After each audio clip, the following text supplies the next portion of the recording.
Cela fait maintenant 4 mois qu'un massacre épouvantable, un meurtre de masse a lieu en Palestine et à Gaza. Plus de 2 millions de personnes entassées dans cette enclave, dans cette toute petite bande de Gaza, d'où elles ne peuvent s'échapper, d'où elles ne peuvent fuir, sont bombardées jour et nuit par l'armée israélienne sur ordre du gouvernement Netanyahou. La nourriture ne rentre plus.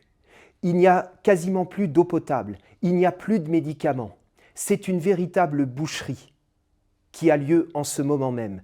C'est le massacre de tout un peuple, c'est un génocide qui est en cours et qui se déroule en ce moment même sous nos yeux. Hier, à la tribune des Nations Unies, le secrétaire général de l'ONU, Antonio Guterres, a évoqué la situation à Rafah.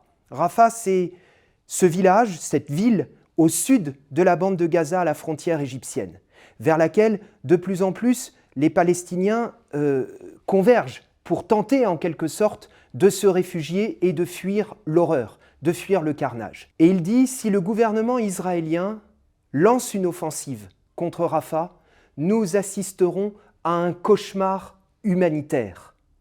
Eh bien, le cauchemar humanitaire a lieu.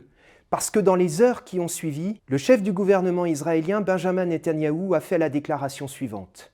Il a dit « Nous allons préparer et nous allons déclencher une offensive contre Rafah. » Et dans la nuit, les bombes se sont abattues sur Rafah et les milliers et milliers de civils qui tentent tant bien que mal d'y survivre. Oui, c'est un cauchemar humanitaire qui a lieu en ce moment même. C'est un véritable génocide. Et ce génocide a lieu avec l'assentiment et la complicité des dirigeants des grandes puissances occidentales, des États-Unis, de la Grande-Bretagne, de la France, qui non seulement se taisent, laissent faire et regardent ailleurs, mais font même pire, puisque dans le même temps, elles livrent des armes au gouvernement israélien et elles ont coupé les subventions à l'organisation de l'ONU chargée de la protection des réfugiés palestiniens dans la bande de Gaza. Alors on ne peut pas rester passif, on ne peut pas rester silencieux quand tout un peuple se fait massacrer. La mobilisation doit s'amplifier. Elle doit être la plus large et la plus massive possible pour dire stop au génocide, cessez-le-feu immédiat en Palestine et à Gaza.